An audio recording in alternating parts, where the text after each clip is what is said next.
जी, तो इन्फॉर्मेशन ये है कि कोचिंग ओपन हो, सारी कोचिंग ओपन हो चुकी हैं और कल जो है, कल से हम ऑर्गेनिक का रिवीजन करा रहे हैं और ऑर्गेनिक का जो हमने जीओसी 2 से स्टार्ट करना है। और ध्यान देना, जिन बच्चों को ज़रूरत लगे वो आ जाएं, ठीक है, आके हमसे पहले एक बार मिल लें, हम टाइमिंग में सेट कर देंगे। जीओसी 2 से इलेक्ट्रोफिलिक एडिशन से लेके पूरी ऑर्गेनिक केमिस्ट्री, पूरी ऑर्गेनिक केमिस्ट्री एक सिंगल उसमें पढ़ाएंगे। पूरी ऑर्गेनिक केमिस्ट्री जो है, जो 3-3 4-4 घंटे की क्लास लगाएंगे, जितना हो सकता है उतना मैक्सिमम टू मैक्सिमम हम खींचेंगे। हालांकि हम लोग ये कोशिश करेंगे कि जितने ज़्यादा क्लास लगा के इसे ख़त्म करा लिया जाए। तो 2 घंटे 3 घंटे 4 घंटे के एकदम क्लासेस हो जाएंगी। तो जिनको ज़रूरत लगे कि हाँ हमको ऑर्गेनिक करनी है, वो आ सकते हैं। बाकी जो इनऑर्गेनिक वाले हैं वो यहीं पे पढ़ते रहे हैं, जिनकी ऑर्गेनिक अच्छे से हो चुकी है। इनऑर्गेनिक जितना पढ़ा रहे हैं, जो पढ़ा रहे हैं, मोर देन सफिशियंट है। बार बार कह रहे हैं कि जितना क्वेश्चन हम यहाँ पढ़ा रहे हैं उसी से क्वेश्चन आएगा, उससे बाहर से क्वेश्चन नहीं आएगा। और ज़्यादा हम किसी चीज़ पर रिसर्च नहीं करा रहे हैं, ठीक है। चलिए हम लोग स्टार्ट करते हैं अपना कोऑर्डिनेशन कंपाउंड। कोऑर्डिनेशन कंपाउंड का हम लोग एक लेक्चर पढ़ चुके थे, सेकंड लेक्चर यहाँ पर हम स्टार्ट कर रहे हैं। प्रॉब्ली ये हो सकता है कि सेकंड लेक्चर के साथ थर्ड लेक्चर भी हो जाए। पार्टी तो बेटा सिलेक्शन के बाद ही मिलेगी, अब सिलेक्शन से पहले कोई पार्टी नहीं, समझे। पार्टी हमेशा सिलेक्शन के बाद ही मिलेगी, अब सिलेक्शन तक कोई पार्टी नहीं। चलें देखें, तो यहाँ पर ये कोऑर्डिनेशन कंपाउंड का सेकंड लेक्चर है। मतलब सेकंड लेक्चर में ही तकरीबन 90% खत्म हो जाएगी। अगर थोड़ा बहुत बचा तो कार्बोनिल वगैरह तो हम थर्ड लेक्चर लेंगे, अदरवाइज इसको इसी में सेकंड लेक्चर में हम लोग निपटाने की कोशिश करेंगे। और ये वाला पोर्शन जो पहला लेक्चर था वो पूरा इंफॉर्मेशन बेस्ड था, जो सेकंड वाला लेक्चर है वो क्वेश्चन बेस है, उसमें क्वेश्चन बहुत आएंगे, ठीक है। इस वाले सेकंड वाले लेक्चर को बहुत अच्छे से आप देखिए और बहुत ही मेहनत से इस वाले सेकंड वाले लेक्चर को पढ़िए, ठीक है। तो हमने कल वाला लेक्चर आईयूपीएससी से छोड़ा था, आईयूपीएससी से हम स्टार्ट करते हैं। यहाँ पर जैसे हम एक आईयूपीएससी नाम लिखवाते हैं आपसे, हाँ, जैसे ये है हमारे पास PT NH3, ठीक है। PT NH3 का Holt wise ClNO2, Holt wise ClNO2, ठीक है। हमारे पास सिंगल हमारे पास सिर्फ एक कॉम्प्लेक्स है, इसमें कोई भी काउंटर आयन नहीं है। अगर काउंटर आयन होता तो उसका नॉमेनक्लेचर हम लोग लिखते। क्लियर नहीं क्लियर? तो यहाँ पर हमारे पास सिंगल आयन है। अब जरा देखिए यहाँ पर, इसका अगर नाम लिखेंगे तो सबसे पहले कॉम्प्लेक्स के अंदर सबसे पहले किसका नाम लिखते हैं? लिगेंड का। और कौन सा लिगेंड का लिखते हैं? जो हमारे पास अल्फाबेटिकली ग्रेटर हो, जो हमारे पास अल्फाबेटिकली ग्रेटर हो उसका लिगेंड, उसका जो है, आवाज नहीं आ रही है, जो अल्फाबेटिकली ग्रेटर हो। आ गए? यहीं आ गए हो कि वहीं हो? आ गए सर, आज आ गए। पहला लेक्चर कहाँ पे? पहला लेक्चर कहाँ पे? इसी पे है, ग्रुप पे जाओ, कोऑर्डिनेशन कंपाउंड। यूट्यूब पे अपलोड करिए उसको सर, यूट्यूब पे अपलोड करिए उसको। कर देंगे सर अकेले अकेले परसों पार्टी कर लिया आप लोगों ने? पूछा तक भी नहीं। बात करते हैं। तो इसका अगर हमको नाम लिखना होगा तो ये जो हमारा पूरा कॉम्प्लेक्स है, कॉम्प्लेक्स में सबसे पहले लिगेंड का नाम लिखते हैं। और इसमें 3 लिगेंड है, एक NO2, एक Cl और एक हमारे पास NH3। तो कौन से वाले लिगेंड का पहले नाम लिखेंगे? कौन वाले लिगेंड का पहले नाम लिखेंगे? जो हमारे पास अल्फाबेटिकली ग्रेटर होगा उसका नाम पहले आएगा। तो अल्फाबेटिकली देखो, इसको हम लोग लिखते हैं, देखो इसको क्या लिखते हैं? NH3 को क्या लिखते थे? बोलो, इसको क्या लिखते थे? अमीन लिखते थे, नहीं लिखते थे? AMM वाला, कि अमाइन वाला नहीं, AMIN वाला नहीं, ये AMM वाला है, ठीक है। तो ये A से शुरू होता है। ये हमारे पास Cl को क्या बोलते थे? क्लोराइडो लिखाया हमें। इसको हम लोग क्या बोलते थे? नाइट्राइडो, ठीक है। और यहां पर ये A से स्टार्ट हो रहा है, ये हमारे पास किससे स्टार्ट हो रहा है? C से स्टार्ट होता है, और ये हमारे पास N से स्टार्ट होता है। तो अल्फाबेटिकली कौन पहले आ रहा है? A पहले आ रहा है ना। तो इसको हम लोग क्या लिखेंगे बेटा? यहां पर DIMM, डाई अमीनो, ठीक है। उसके बाद C आएगा या N? C आएगा आई थिंक, तो डाई अमीनो क्लोराइडो। और उसके बाद क्या होगा बेटा? नाइट्राइडो। ध्यान देना, इस पूरे नाम को हम लोग सिंगल वर्ड में लिखेंगे, नाइट्राइडो। और नाइट्राइडो में भी हमारे पास जो लिगेंड है, तो डोनर साइड इसमें क्या है? NO2 में नाइट्रोजन होती है और ONO में ऑक्सीजन होती है, तो हमने लिखाया था डैश एन, इस तरीके से लिख देंगे। ठीक, अब हमारे पास इसमें सेंट्रल मेटल का नाम लिखने को आएगा। अब सेंट्रल मेटल हमारे पास क्या, देखो यहां से थोड़ा जगह नहीं बची इसलिए हम लिख रहे हैं, वरना इसको सिंगल लाइन में लिखते हैं। सेंट्रल हमारे पास क्या है, प्लेटिनम, PLATI, यही होगा स्पेलिंग, देख लेते हैं भैया गलती ना हो। ठीक है, यही है प्लेटिनम। ठीक है, प्लेटिनम होता है। अब उसके बाद इसका यहां पर ऑक्सीडेशन स्टेट लिखते हैं, किसका, जो हमारे पास सेंट्रल मेटल आयन होता है इसका ऑक्सीडेशन स्टेट लिखते हैं। तो देखो ये तो हमारे पास न्यूट्रल होता है, ये 0 हो जाएगा। NO2 और Cl जो होता है -1 होते हैं, तो ये -1 ये -1 मिलके -2 हो जाएगा, ये तो 0 रहेगा। ठीक है, ये -2 उस साइड इक्वल के जाएगा तो ये +2 हो जाएगा। अब ये उस साइड इस साइड आपको ऑक्सीडेशन स्टेट में सिखाया था, और कल भी हमने एक लेक्चर लिया था, उसमें हमने सिखाया था कैसे ऑक्सीडेशन स्टेट निकालते हैं। इसका -1 लिखना, इसका -1 लिखना, इसका जो है 0 लिखना और इसकी जगह पे x लेना और इक्वेट 0 से कर देना, आपको निकल आएगा। क्लियर नहीं क्लियर? तो इसका जो है ऑक्सीडेशन स्टेट कितना आएगा बेटा, 2 आएगा, तो इसके आगे हमने 2 लिख दिया। ठीक, तो ये रही IUPAC। IUPAC कोई मुश्किल काम नहीं है। क्या रूल है, सबसे पहले जो भी हमको मिले कटायन या एनायन, उसमें से कटायन का नाम लिखते हैं, कटायन के बाद एनायन का नाम लिखते हैं, और कटायन एनायन के बीच में गैप होता है। ठीक है, ये कटायन एनायन की बात हो गई। आते हैं कॉम्प्लेक्स पे। जो हमारे पास कॉम्प्लेक्स होता है उसका नाम जो लिखते हैं वो एक सिंगल वर्ड में लिखते हैं, उसमें बीच में कोई गैप नहीं होना चाहिए, सब स्मॉल लेटर में लिखते हैं। पहले जो ये कॉम्प्लेक्स होता है उसमें सबसे पहले लिगेंड का नाम लिखते हैं। कौन से लिगेंड का पहला नाम लिखते हैं, जो अल्फाबेटिकली ग्रेटर होता है उसका नाम पहले लिखते हैं, उसके बाद सेंट्रल मेटल का नाम लिखते हैं। ठीक है, और सेंट्रल मेटल के बाद उसका ऑक्सीडेशन स्टेट लिखते हैं। क्लियर नहीं क्लियर? इतनी बातें लिखते हैं, आपका IUPAC हो जाएगा किसका, कोऑर्डिनेशन कंपाउंड का। कोई बहुत मुश्किल काम नहीं है, बहुत आसान है यार। ठीक है, अब यहां पर से कुछ और इंपॉर्टेंट चीजें अब हम लोग पढ़ेंगे IUPAC में आइसोमेरिज्म। IUPAC में आइसोमेरिज्म, और ध्यान देना बच्चा, इसकी IUPAC जब कोऑर्डिनेशन कंपाउंड की जब कोऑर्डिनेशन कंपाउंड की आइसोमेरिज्म करते हैं तो बहुत घबराता है, जबकि कोऑर्डिनेशन कंपाउंड की IUPAC भी आसान है और कोऑर्डिनेशन कंपाउंड की आइसोमेरिज्म भी आसान है। ठीक है, तो हेडिंग लगा लीजिएगा आइसोमेरिज्म। ठीक है, आइसो, ठीक है। अब देखो वही चीजें होती है, यहां पर भी एक स्टीरियो होगी आइसोमेरिज्म, ठीक है, और एक स्ट्रक्चरल होगी, फिर स्ट्रक्चरल आप बताएं, फिर स्टीरियो। हम डायरेक्ट बताना शुरू करते हैं, जो हमारे पास स्ट्रक्चरल वाली है पहले वो बताएंगे, उसके बाद स्टीरियो में आपको मालूम है ज्योमेट्रिकल आती है और ऑप्टिकल आती है, ये पहले भी हम बता चुके हैं।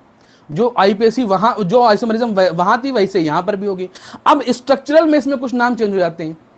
जो हमारे पास स्टीरियो होती थी, जैसे वहां GI होती थी और OI होती थी, ज्योमेट्रिकल आइसोमेरिज्म और ऑप्टिकल, वैसे ही यहां पर भी ज्योमेट्रिकल और ऑप्टिकल होगी। क्लियर? लेकिन जो हमारे पास यहां पर स्ट्रक्चरल होती है उसमें नाम बदल जाते हैं। 2 आइसोमेरिज्म है जिसमें थोड़ा ध्यान रखना पड़ेगा, और 2 आइसोमेरिज्म ऐसे हैं जिसमें आपको कतई ध्यान नहीं रखना पड़ेगा।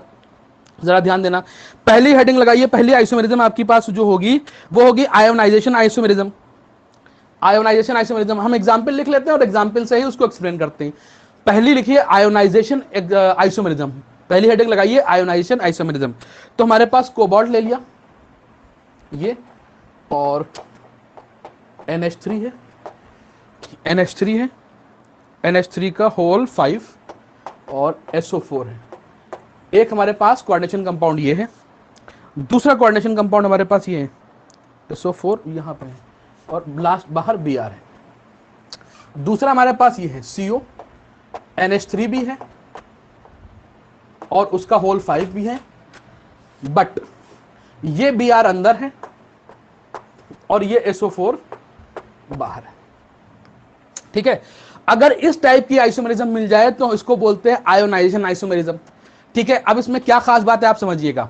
देखो इसमें हमारे पास सेंट्रल मेटल भी सेम होता है, लिगेंड भी सेम होते हैं, ठीक है, सब कुछ सेम होता है, बट जो हमारे पास बाहर की तरफ काउंटर आयन होता है उससे अंदर का लिगेंड जो होता है दूसरे वाले में एक्सचेंज हो जाता है। जरा समझना, देखो जो ये पहला वाला है इसमें Br बाहर है, ये Br अंदर गया, ये SO4 बाहर आ गया। बात समझे हमारी कि नहीं आ रही है? Br अंदर गया और SO4 बाहर आ गया। क्लियर नहीं क्लियर? बात समझे रहना। तो इसमें जो आयन का एक्सचेंज हो जाता है, जो काउंटर आयन होता है वो अंदर के लिगेंड से एक्सचेंज कर लेता है अपने आप को। ठीक है, जो काउंटर आयन होता है वो अंदर के लिगेंड से एक्सचेंज कर लेता है, इसको बोलते हैं आयोनाइजेशन आइसोमेरिज्म। बहुत ही सिंपल है, सब डिफरेंट है। आपसे सवाल पूछा जाएगा which of the following show ionisation isomerism, या which of the following show linkage isomerism, या which of the following show complex isomerism, ठीक है, या which of the following show hydrate isomerism. तो ये आपसे पूछा जाएगा तो आप उसमें पहचानोगे, और सबको पहचानने का बड़ा अच्छा तरीका है, हर आइसोमेरिज्म को आप बड़ी आसानी से पहचान लोगे, कोई मुश्किल काम नहीं है आइसोमेरिज्म पहचानना यहां पर, ठीक है। इसमें क्या करना है, इसमें देखना है, देखो काउंटर आयन अगर अंदर चला गया, ठीक है, जो बाहर वाला आयन था अगर अंदर चला गया, दूसरे वाले देखो दो हमारे पास, एक स्ट्रक्चर ये, एक स्ट्रक्चर ये, अगर सेकंड वाले स्ट्रक्चर में जो बाहर वाला आयन है अंदर आ गया और अंदर वाला आयन बाहर चला गया, तो इसको कह देना कि ये हमारे पास कौन सी आइसोमेरिज्म है, ये हमारे पास आयोनाइजेशन आइसोमेरिज्म है। एक बात, दूसरी बात इसमें और टिक मार के कहीं पॉइंट लिख लेना, अगर इसका आयोनाइजेशन कराया जाता है तो दोनों में डिफरेंट टाइप के आयंस मिलते हैं। देखो इसमें कौन सा आयन मिलेगा, Br माइनस मिलेगा और ये प्लस मिलेगा, इसमें SO4 -2 मिलेगा और ये हमारे पास +2 मिलेगा। देखो यहां पर ये वाला आयन और ये वाला ऊपर वाला आयन अगर बनाएंगे तो ये डिफरेंट, टोटली डिफरेंट है, और ये भी हमारे पास डिफरेंट है। तो अगर दोनों को हमने आयोनाइज कराया जाएगा, जो दोनों हमारे पास स्ट्रक्चर है उनको आयोनाइज कराएंगे तो डिफरेंट आयन मिलेंगे। क्लियर नहीं क्लियर? फिर समझ लेना कि हमारे पास दो कॉम्प्लेक्स तुम्हें लिख के देंगे और पूछेंगे कि इसमें कौन सी आइसोमेरिज्म है। तुम इसमें देखना कि जो बाहर वाला आयन है कहीं अंदर वाले आयन के साथ एक्सचेंज तो नहीं हो रहा है। जो बाहर, पहले में देखना बाहर वाला और दूसरे में देखना, दूसरे स्ट्रक्चर में देखना कहीं बाहर वाला जो है उसके जो ब्रैकेट है, जो स्क्वायर ब्रैकेट है उसके अंदर तो नहीं आ गया है, तो तुम इसको कह देना कि ये हमारे पास आयोनाइजेशन आइसोमेरिज्म है। क्लियर नहीं क्लियर? बात समझ में आ रही है? और इसमें एक पॉइंट और बढ़ा लेना कि इसमें जो है हमारे पास आयंस आते हैं वो डिफरेंट आते हैं, ये भी आपको मालूम चल गया। ठीक है, चलिए ये तीसरी आइसोमेरिज्म है, इसमें कुछ नहीं है। दूसरी हमारे पास हाइड्रेट या सॉल्वेटेड आइसोमेरिज्म होती है। हाइड्रेट या सॉल्वेटेड आइसोमेरिज्म होती है, जो काम यहां पे हुआ वही यहां पर भी होगा। एक एग्जांपल हम लिखते हैं, उसी से आपको हम एक्सप्लेन करते हैं। ये हमारे पास CrH2O का होल 6, ठीक है, H2O का होल 6, और ये हमारे पास बाहर की तरफ Cl3, ठीक है। एक स्ट्रक्चर हमने ये बनाया, दूसरा स्ट्रक्चर हमने ये बनाया CrH2O का होल 6 होल 5 Cl, और बाहर की तरफ जो है Cl2 और H2। ठीक, अब इनमें दोनों में अगर हम पूछे कि इसमें कौन सी आइसोमेरिज्म है, ध्यान देना बस यही दो आइसोमेरिज्म है, इसको थोड़ा सा आपको ध्यान देना है, बाकी इसके बाद जो दो आने वाली वो तो आप देख के ही बताओगे इसमें कौन सी आइसोमेरिज्म है। देखो इसमें इन दोनों ही आइसोमेरिज्म है, चाहे हमारे पास आयोनाइजेशन आइसोमेरिज्म हो और चाहे हमारे पास सॉल्वेटेड आइसोमेरिज्म, इसमें हेडिंग डालेगा सॉल्वेटेड आइसोमेरिज्म, ठीक है। दोनों ही आइसोमेरिज्म में क्या होता है, जो बाहर वाला काउंटर आयन होता है वो हमारे पास कॉम्प्लेक्स के अंदर आ जाता है, जो अंदर वाला लिगेंड है वो दूसरे वाले स्ट्रक्चर में बाहर आ जाता है। देखो पहला स्ट्रक्चर ये है, इसमें काउंटर आयन के तौर पे Cl है, इसमें अंदर क्या है H2O है, यहां इसने Cl क्या गया अंदर की तरफ गया और इसने H2O बाहर कर दिया। ठीक, तो जैसे हमने ऊपर वाले में फिनोमेनन पढ़ा था वही फिनोमेनन तो यहां पर भी हो रहा है। भाई वही चीज तो हो रही है, कोई दूसरी चीज तो नहीं हो रही है। भाई जो हमने पिछले वाले लेक्चर में पिछले वाले स्ट्रक्चर में पढ़ा था, जो पिछली वाली आइसोमेरिज्म में पढ़ा था, जो हमने आयोनाइजेशन आइसोमेरिज्म में पढ़ा था, वही चीज तुम यहां पढ़ रहे हैं। तो आप ये पूछेंगे सर इसमें डिफरेंट क्या है? बेटा इसमें सिर्फ एक चीज डिफरेंट है, डिफरेंट ये है कि यहां पर वहां पर जो है काउंटर आयन किसी भी लिगेंड को जो है बाहर कर रहा था, यहां पर काउंटर आयन पानी को बाहर कर रहा है। ध्यान देना, अगर बाहर वाला जो आयन है वो अंदर वाले किसी आयन को अगर रिप्लेस करता है तो उसको बोलते हैं आयोनाइजेशन आइसोमेरिज्म। अगर वो बाहर वाला आयन जो होता है अंदर वाले पानी को रिप्लेस कर देता है, अंदर वाले पानी को बाहर कर देता है, एक मॉलिक्यूल देखो वाटर बाहर निकल के आया, तब इसे हम लोग सॉल्वेटेड या हाइड्रेटेड आइसोमेरिज्म बोलते हैं। ठीक है, दोनों में बस बहुत थोड़ा सा फर्क है। फिर समझ लेना, ठहर के समझ लेना, कोई जल्दबाजी नहीं है।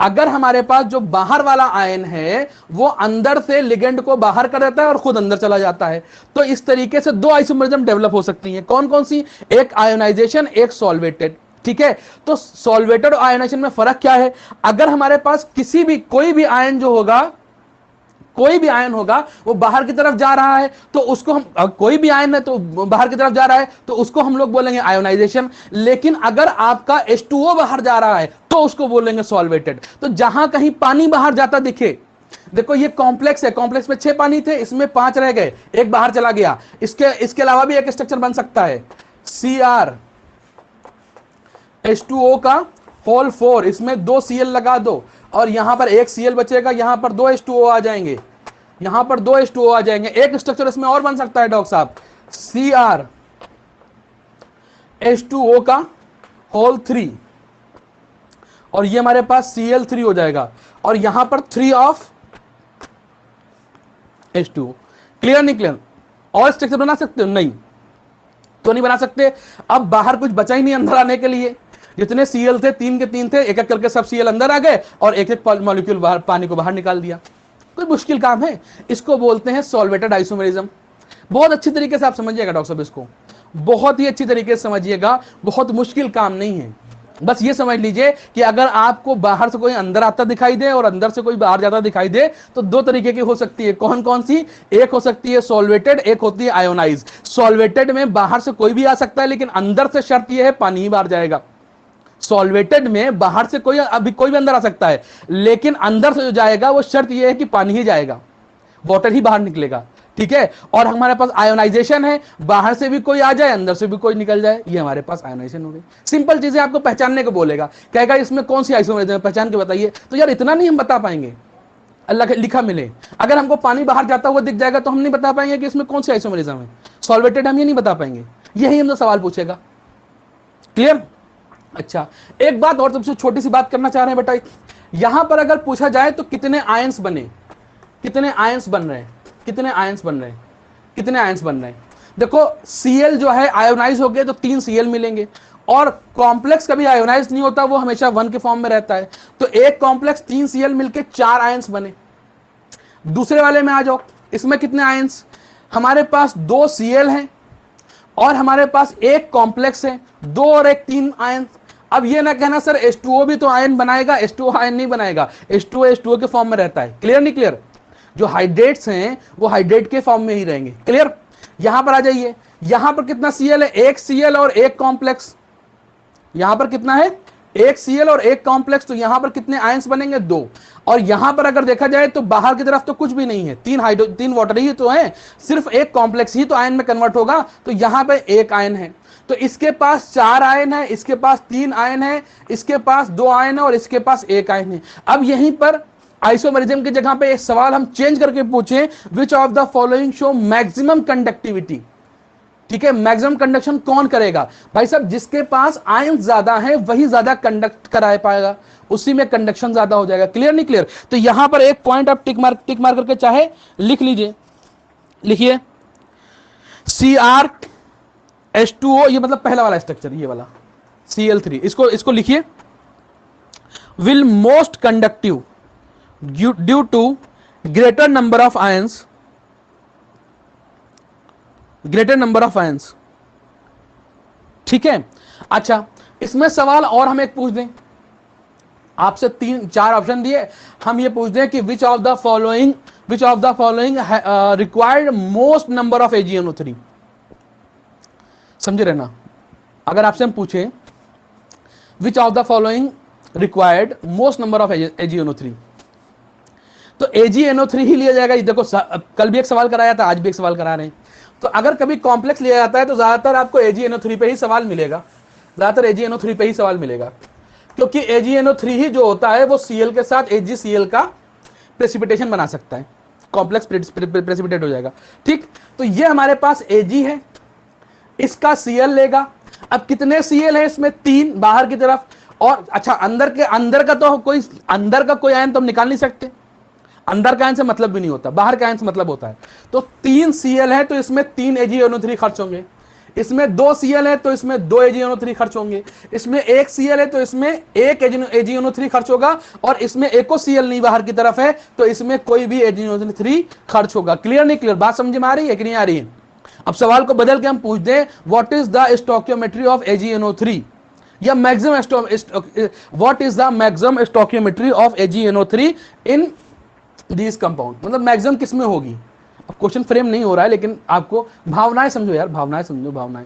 ठीक है, इन सब में मैक्सिमम स्टोइकियोमेट्री AgNO3 की किसके साथ होगी? तो पहले वाले के साथ हो जाएगी। क्यों? क्योंकि उसके पास 3 Cl बाहर की तरफ है।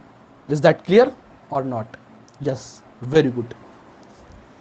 कितने अच्छे बच्चे, सब कह रहे हैं हमको समझ में आ रहा है, सब कह रहे हैं उनको समझ में आ रहा है, कोई दिक्कत ही नहीं होने पा रही, क्या बताया जाए। मजे से पढ़ाई चल रही है। अच्छा, तो ये हमारे पास हो गई। अब तीसरी हमारे पास लिंकेज आइसोमेरिज्म है। थर्ड आ जाइए। अच्छा, हमने कहा था दो ही में आपको दिक्कत होगी, लिंकेज में तो वैसे भी नहीं दिक्कत होगी। लिंकेज आइसोमेरिज्म, ठीक। अब डॉक्टर साहब लिंकेज आइसोमेरिज्म क्या होती है, तो उसके लिए आपको एक टर्म समझना पड़ेगा। अब देखो लिगेंड, देखो हर जहां पे जिस लिगेंड की जरूरत पड़ी है वहां पे हम बताए दे रहे हैं। अब कुछ बच्चे हमसे कह रहे हैं सर इमीडिएट लिगेंड नहीं पढ़ाया, हमने कहा धैर्य रखो पढ़ाएंगे। यहां पर आ रहा है एक टर्म होता है एम्बीडेंटेट।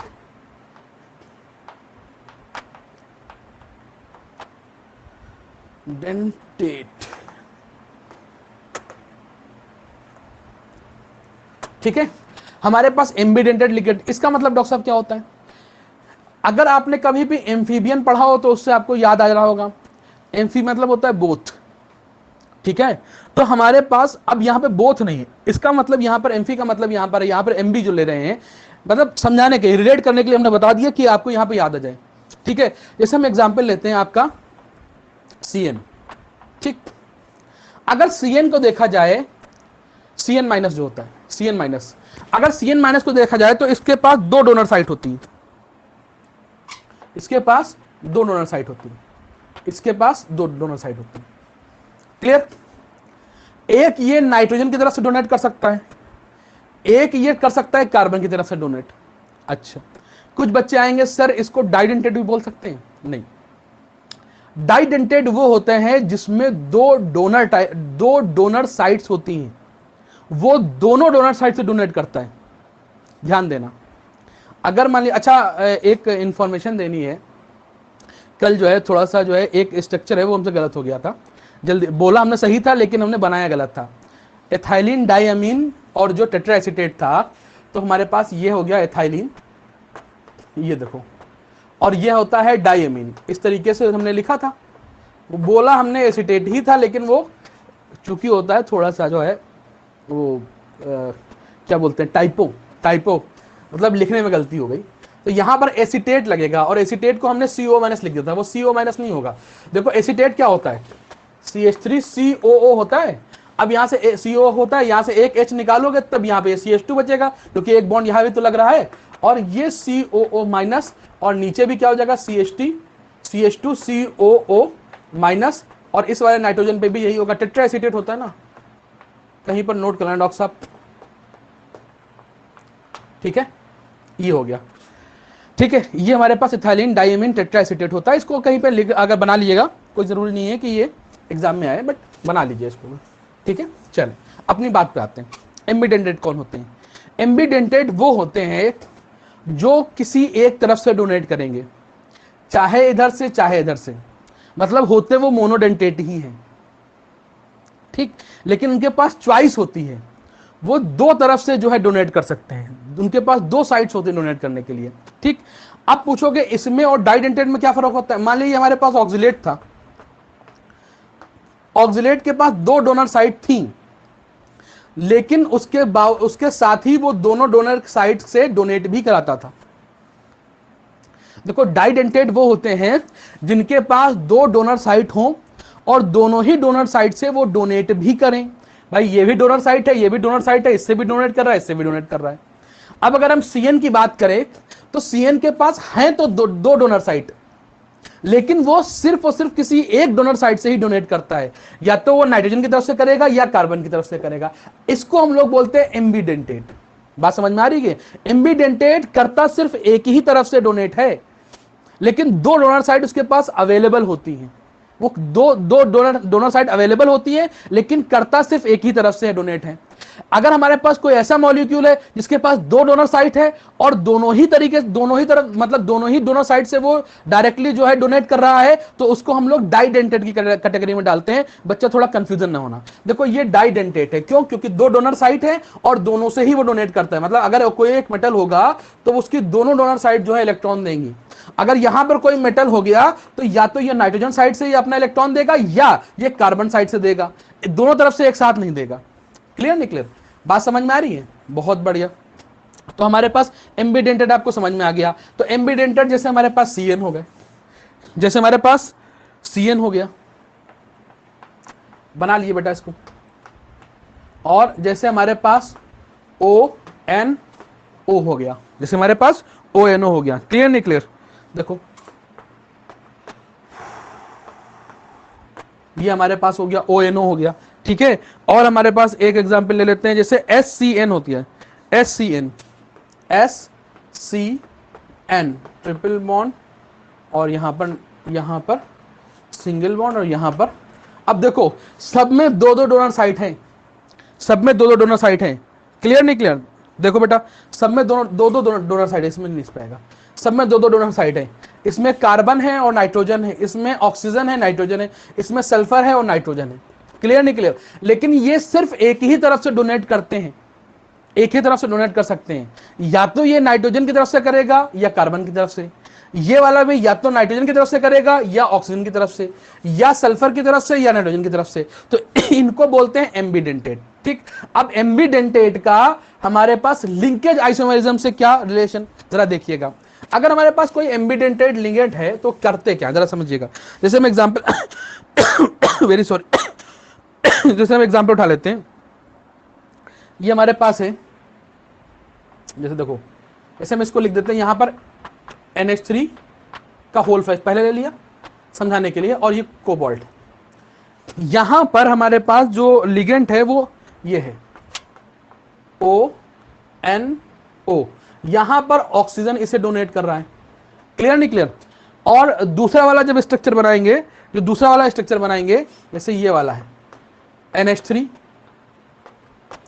का होल 5 कोबाल्ट है, इसमें जो कोबाल्ट को डोनेट कर रहा है वो नाइट्रोजन कर रहा है, जो इसमें कोबाल्ट को डोनेट कर रहा है डॉक्टर साहब, वो कौन कर रहा है? नाइट्रोजन कर रहा है। क्लियर नहीं क्लियर? +2 इस पे चला जाएगा। ठीक, अब क्या आप इनको देख के पहचान नहीं जाएंगे कि ये कौन सी आइसोमेरिज्म शो कर रहे हैं? देखो इन दोनों में अगर आपसे पूछे कौन से आइसोमेरिज्म है, तो आप लोग क्या देख के बताएंगे? क्या इसमें कोई आयन अंदर से आया, कोई बाहर गया? कोई ना अंदर आया ना कोई बाहर गया, सिर्फ और सिर्फ इसका जो एक लिगेंड है। अब आपको देखना पड़ेगा कि जब भी आपको ऐसी आइसोमेरिज्म पूछी जाएगी तो आपको एम्बीडेंटेट जो लिगेंड होंगे वो तलाशने पड़ेंगे। हमने 3 लिखा है, इसी से आपका सवाल बन जाएगा। 3 में से कोई ना कोई आपको एग्जाम में मिल जाएगा। ठीक है, तो जो भी आपको एग्जाम में मिलेगा आप पहचान लीजिएगा कि ये एम्बीडेंटेट लिगेंड है। लेकिन ध्यान देना, एम्बीडेंटेट होने से कुछ नहीं होता है। एम्बीडेंटेट की दोनों साइड का यूज किया गया हो, पहले वाले में देखो ऑक्सीजन की तरफ से यूज किया गया है, दूसरे वाले में नाइट्रोजन की तरफ से यूज किया गया है, तो हम लोग कह सकते हैं कि ये दोनों आपस में कौन सी आइसोमेरिज्म शो करते हैं? लिंकेज आइसोमेरिज्म शो करते हैं। क्लियर नहीं क्लियर? कोई बहुत मुश्किल काम नहीं, बस थोड़ा बहुत समझाना था। आप देख के इसको आंसर मारोगे। आइसोमेरिज्म के सवाल अगर आपको मिल जाए तो आप देख के इसको आंसर मारोगे, अच्छा इसमें लिंकेज है, अच्छा इसमें सॉल्वेटेड है, अच्छा इसमें हाइड्रेटेड है, अच्छा इसमें आयोनाइज है। क्लियर नहीं क्लियर? कोई बहुत मुश्किल काम नहीं है, जरा इसको नोट करिए बेटा।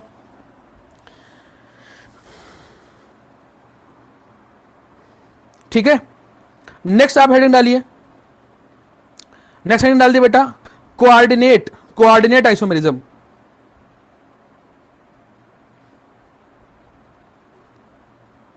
कोऑर्डिनेट आइसोमेरिज्म देखो, इसका भी एग्जांपल लिख लेते हैं, उसी से आपको पूरी बात समझा देते हैं। कोऑर्डिनेट आइसोमेरिज्म में एग्जांपल लिख लेते हैं,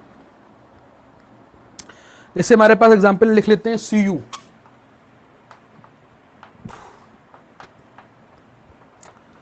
NH3 का होल 4 +2, ये हमारे पास दूसरा वाला है, इसमें NiCN का होल 4। ठीक है, NiCN का होल 4, और ये हमारे पास आ गया -2। ठीक है, जरा देखें इसमें समझें थोड़ी सी बात को, क्या समझ रहे हैं, जरा देखिएगा।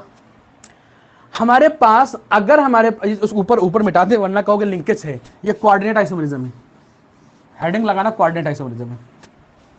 ठीक है, इस आइसोमेरिज्म में क्या होता है जरा समझिएगा बेटा। अगर हमारे पास एनायनिक में भी कॉम्प्लेक्स हो, सॉरी कैटायनिक में भी कॉम्प्लेक्स हो, एनायनिक में भी कॉम्प्लेक्स हो, भाई सॉल्ट में अभी तक हम लोग क्या पढ़ रहे थे, या तो कैटायनिक में कॉम्प्लेक्स हो रहा था या एनायनिक में कॉम्प्लेक्स हो रहा था। क्लियर नहीं क्लियर?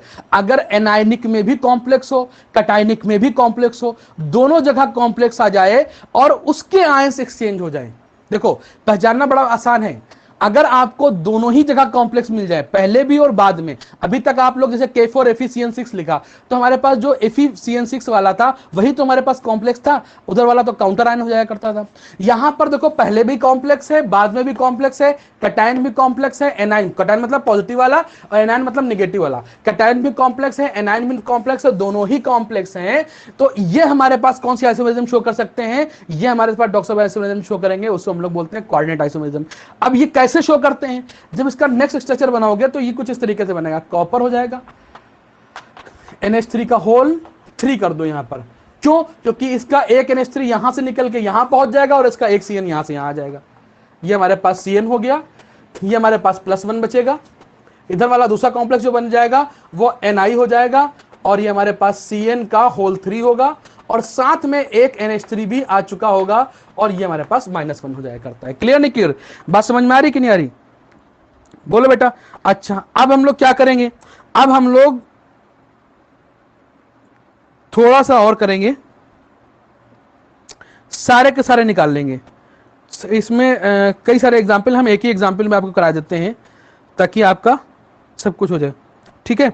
अच्छा, अगर समझिएगा Cu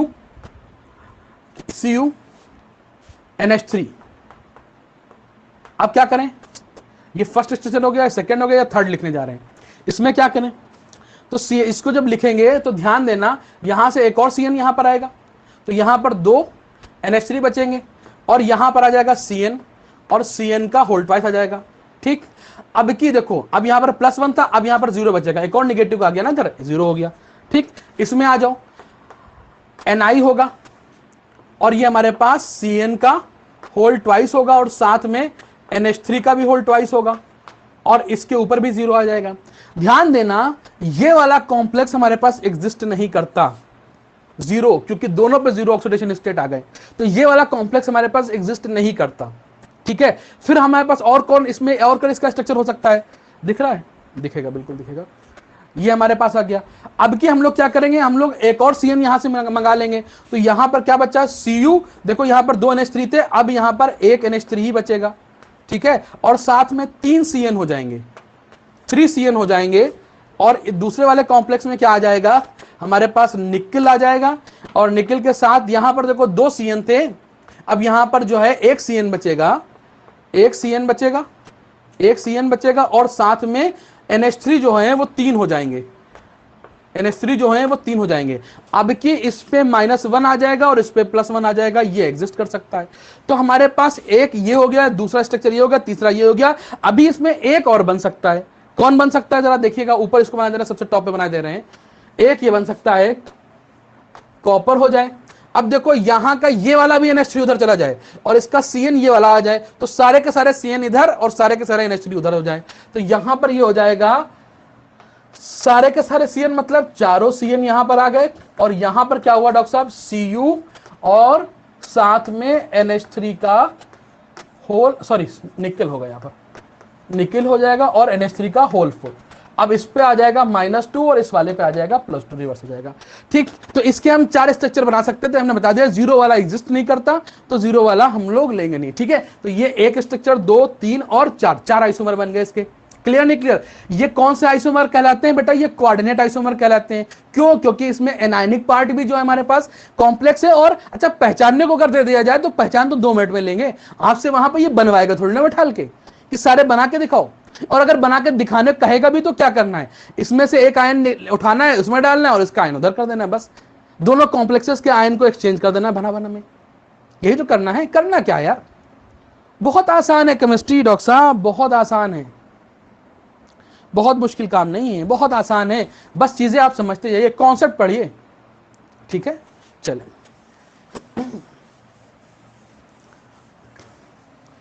ये हमारे पास हो गई कोऑर्डिनेट।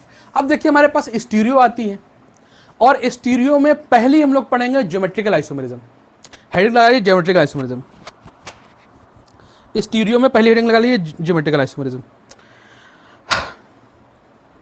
ज्योमेट्रिकल देख लीजिए, अब ज्योमेट्रिकल में वही हमारे पास सीधी सीधी सिस और ट्रांस होगी, ठीक है, सिस और ट्रांस होगी, सिस और ट्रांस होगी।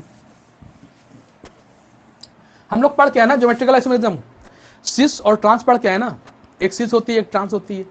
सेम साइड पे अगर सेम ग्रुप लग जाए तो उसे सिस बोलते हैं, ट्रांस जो है अपोजिट साइड में लग जाती है। ठीक है, जरा समझिएगा यहां बात को। आपके कोर्स में कोऑर्डिनेशन नंबर 4 और कोऑर्डिनेशन नंबर 6 है। ठीक, कोऑर्डिनेशन नंबर 4।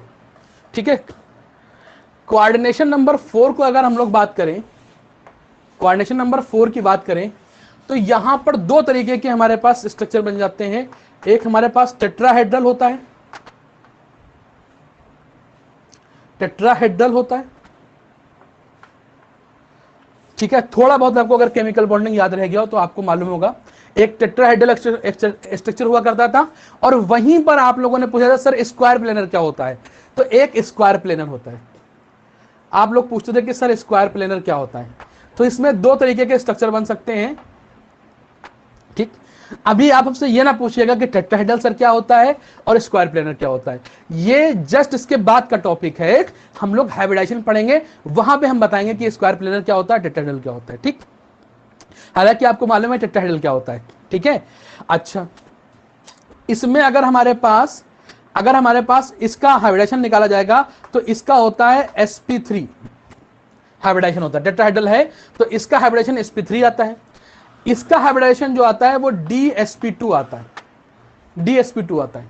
देखो कोऑर्डिनेशन नंबर 4 है तो 4 ही ऑर्बिटल होंगे, 3p और एक हमारे पास s हो गया, तो 3 और 1 4 हुए। यहां पर भी देखो 4 है, 1d 1s और 2p 4 है। ठीक है, अभी इसकी डिटेल बातें जो है इसके बाद जब हाइब्रिडाइजेशन पढ़ाएंगे तब करेंगे। अभी आपको यह मालूम होना चाहिए कि कोऑर्डिनेशन नंबर 4 है तो दो स्ट्रक्चर बन सकते हैं, एक टेट्राहेड्रल बन सकता है और एक हमारे पास स्क्वायर प्लेनर बन सकता है। टेट्राहेड्रल का जो है हाइब्रिडाइजेशन जो होता है वो sp3 आता है और जो स्क्वायर प्लेनर है उसका dsp2 आता है। क्लियर नहीं क्लियर? हमारे पास कोऑर्डिनेशन नंबर 6 है तो इसका स्ट्रक्चर जो आएगा वो हमेशा ऑक्टाहेड्रल ही रहेगा, ऑक्टाहेड्रल। ठीक है, अभी हम यहां पर जो है आइसोमेरिज्म पढ़ा रहे हैं, हाइब्रिडेशन नहीं पढ़ा रहे हैं, लेकिन आपको कुछ चीजें जानना जरूरी है इसलिए हम बता रहे हैं। ऑक्टाहेड्रल होता है, इसमें भी दो तरीके के हमारे पास वो हो सकते हैं हाइब्रिडेशन, लेकिन इसको हम वहां पढ़ेंगे। इसमें तो भी दो तरीके के हाइब्रिडेशन हो सकते हैं, sp3d हो सकता है और d2sp3 हो सकता है। ठीक है, तो उसको वहां पढ़ेंगे, वो हम बात की बात है, अभी आपको सिर्फ बताना जरूरी है। तो कोऑर्डिनेशन कंपाउंड अगर 4 लेंगे तो उसमें दो तरीके के स्ट्रक्चर बन सकते हैं, टेट्राहेड्रल बन सकता है, स्क्वायर प्लेनर बन सकता है। कोऑर्डिनेशन नंबर 6 लेंगे तो ऑक्टाहेड्रल बन सकता है। ठीक, अब कोऑर्डिनेशन नंबर आपको क्या मालूम होगा, कोऑर्डिनेशन नंबर कैसे पता करेंगे? हमारे पास अगर मेटल है और मेटल के पास 4 लिगेंड है, ध्यान देना 4 लिगेंड है, समझे रहना, अभी बात को समझे रहना, थोड़ी बात को यहां पर। अब यहां पर जो हमारे पास कोऑर्डिनेशन नंबर 4 वाले हैं तो हमारे पास ऐसे 4 लिगेंड लगेंगे जो 4 तरफ से इसे डोनेट कर सके। ठीक, मान लिया हमने यहां पर ए लगा दिया, यहां पर भी ए लगा दिया, यहां पर भी ए लगा दिया, ए लगा दिया, मतलब सिमिलर लिगेंड हमने लगा दिए, ध्यान देना सिमिलर लिगेंड लगा दिए, तो इसको हम लोग बोलेंगे, कहेंगे एम मेटल हो गया और A4, ये MA4 टाइप का आ गया। क्लियर? बात को अच्छी तरीके से समझ लेना, बाद में ना कहना कि समझ में नहीं आया, बहुत आहिस्ते से पढ़ा रहे हैं। ठीक है, अगर हमने देखो इसको 4 लिगेंड की जरूरत थी और 4 लिगेंड हमने प्रोवाइड किया, मतलब 4 डोनर साइड की जरूरत पड़ी थी। ठीक, अच्छा, अगर हम ये ना करके हम ये करते, देखो लिखते चलना, हम यहां से बोर्ड में जगह कम है इसलिए मिटा देते हैं। अगर हमारे पास देखो जगह कितने की थी, 4 की, जगह कितने की थी इसमें, 4 इसको चाहिए कोऑर्डिनेट बॉन्ड। क्लियर नहीं क्लियर? हमारे पास कोई एक ऐसा लिगेंड आ जाए जो डाइडेंटेट हो, कोई एक ऐसा लिगेंड आ जाए जो डाइडेंटेट हो, मान लिया कोई ये ए है एग्जांपल के तौर पे ए है, ये डाइडेंटेट है, ये इसने एक साइड से इधर इस मेटल को दे दिया, मतलब एक साइड से इस वाले कोऑर्डिनेट बॉन्ड की तरफ से जुड़ गया और एक साइड से इधर से जुड़ गया। क्लियर नहीं क्लियर? और दूसरा वाला भी जो हमने लिया वो डाइडेंटेट लिया। तो अगर हम डाइडेंटेट लिगेंड ले रहे हैं तो कितने लिगेंड की आवश्यकता पड़ रही है? 4 के लिए।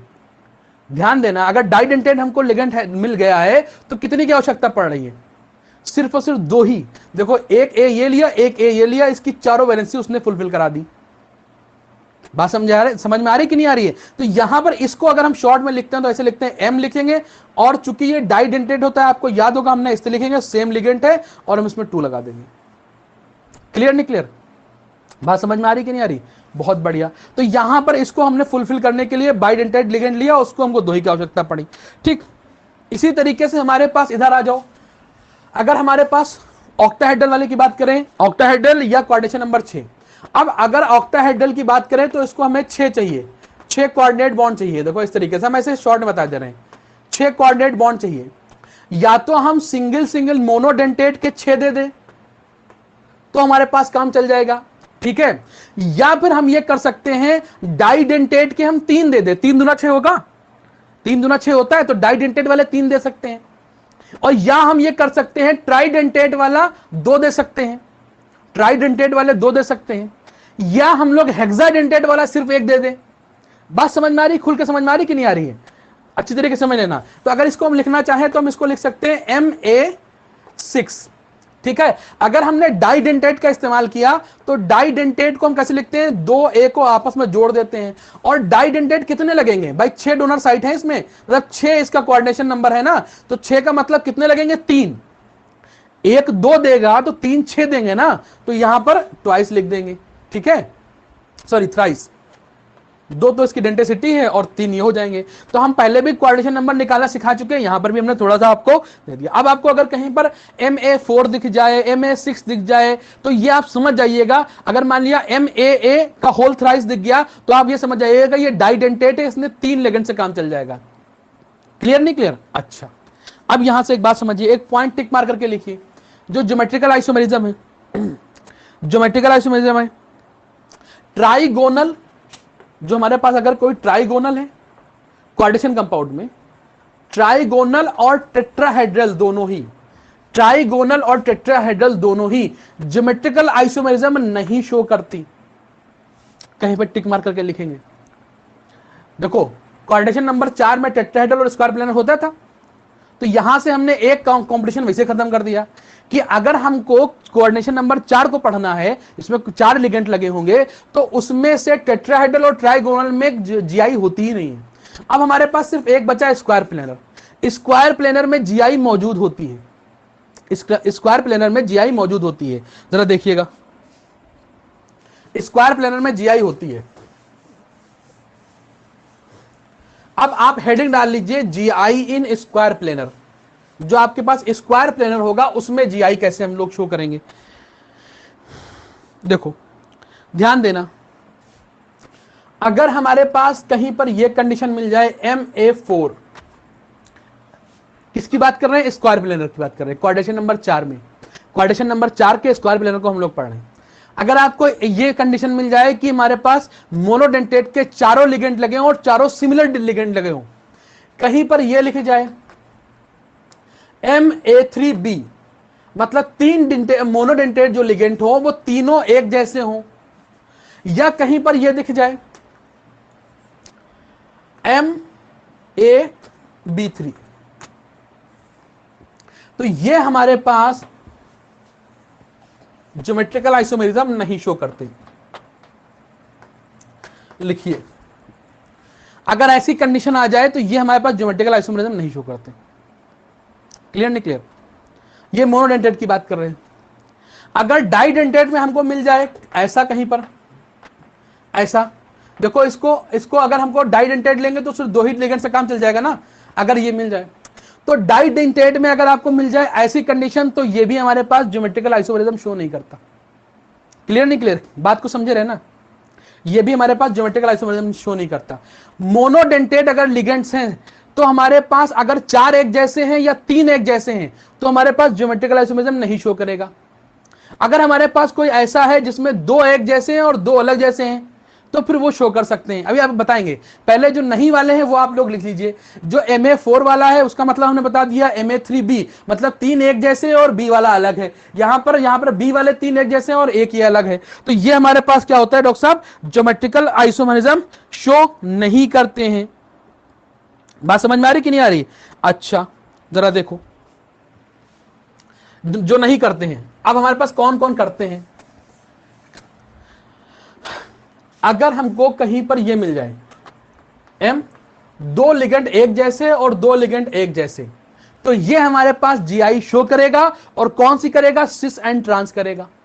फिर समझना, हम बहुत आहिस्ता आहिस्ता पढ़ा रहे हैं ताकि आप नोट्स बनाएं और अच्छे से सवाल करें इसके, ठीक है।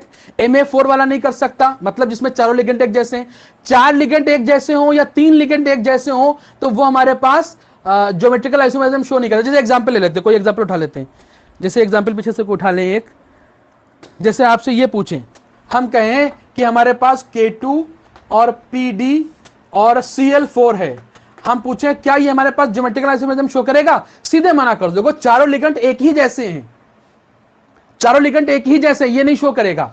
अगर आपसे पूछ दिया जाए कि हमारे पास Cl3 है और यहां पर जो है एग्जांपल ले लेते हैं, मान लिया OH है इस तरीके से, या हमारे पास Cn है, कुछ ऐसे ले लेते हैं, Cn ले लेते हैं, ठीक है, तो क्या ये शो करेगा? ये भी GI नहीं शो करेगा। क्यों? अब सवाल पूछा जाएगा which of the following will not show GI या which of the following will show GI, ठीक है, ज्योमेट्रिकल आइसोमेरिज्म। तो आपको देख के बताना है, देखो इसमें 3 लिगेंड एक जैसे हैं और एक अलग है, तो ये भी नहीं शो करेगा। तो अगर चारों एक जैसे हो या 3 एक जैसे हो तो वो हमारे पास ज्योमेट्रिकल आइसोमेरिज्म शो नहीं करता, मोनोडेंटेट वाले। और डाइडेंटेट में क्या होता है, अगर हमको कोई ऐसा मिल जाए MA, दोनों हमारे पास एक जैसे हो, जैसे हम एग्जाम्पल ले लें इसका, यहां पर हमारे जैसे मान लें EN, देखो ये हमारे पास AA टाइप का होता है, नहीं होता? याद है नहीं याद है? लिखाया था हमने जब डेंटिसिटी पढ़ाया था, हमने लिखाया था ये AA टाइप का होता है कि नहीं होता है। तो पूछा जाए क्या इस वाले कॉम्प्लेक्स में हमारे पास कोऑर्डिनेशन क्या हमारे पास GI होगी? बिल्कुल नहीं होगी। ये AA टाइप वाला है और उसके 2 मॉलिक्यूल है, ये हमारे पास डाइडेंटेट वाला शो नहीं करेगा। हाँ ये कर सकता, अलग अलग अभी बताएंगे, वो वाला कर सकता है। पहले हमने जो नहीं कर सकते वो बताएं, अब यहां से बता रहे जो कर सकते हैं।